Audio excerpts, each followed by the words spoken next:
বম্বলে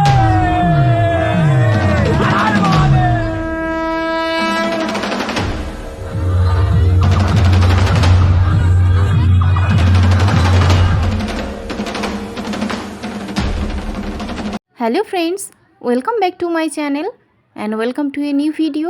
আমি রিমা, তোমরা দেখছো আমার চ্যানেল রিমাস ক্রিয়েটিভিটি।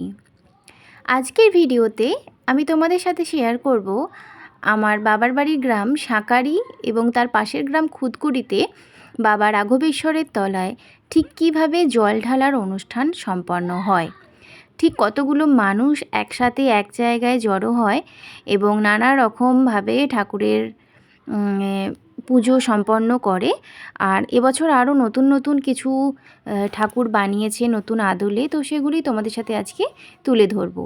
আর এগুলো হলো আমাদের পাড়ার দুটো ভাই, তারাও এবারে বার করেছে, তো সেগুলোই আজকে তোমাদের সাথে সবটা তুলে ধরছি। আশা করছি তোমাদের এই ভিডিওটা খুব ভালো লাগবে। তো চলো তোমরা আমার সাথে থাকো এবং পুরো ভিডিওটা দেখতে থাকো।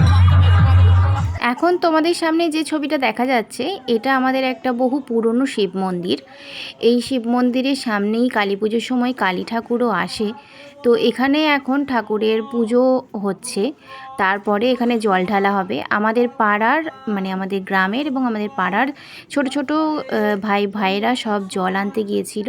তার জল নিয়ে এসে দামোদর থেকে জল আনে এই ঠাকুরের মাথায় ঢালা হবে। তার আগে এখানে এখন পুজো হচ্ছে, সবাই মিলে বসেছে পুজো করতে।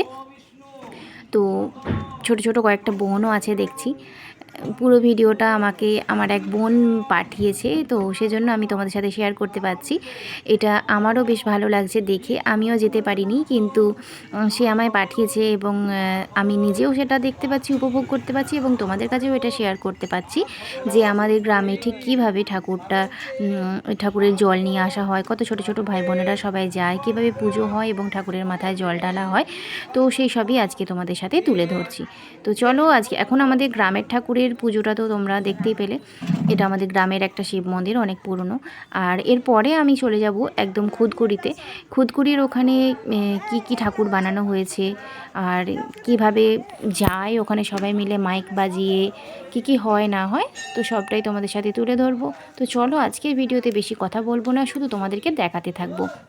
তার আগে বলবো, যেসব বন্ধুরা আমার চ্যানেলে নতুন আছো অবশ্যই আমার চ্যানেলটাকে সাবস্ক্রাইব করে পাশে থেকো, আর পাশে থাকা বেল আইকনটা অবশ্যই প্রেস করে দিও, যাতে পরবর্তীকালে আমি কী ভিডিও দিচ্ছি তোমাদের সবাইকার কাছে পৌঁছে যায়।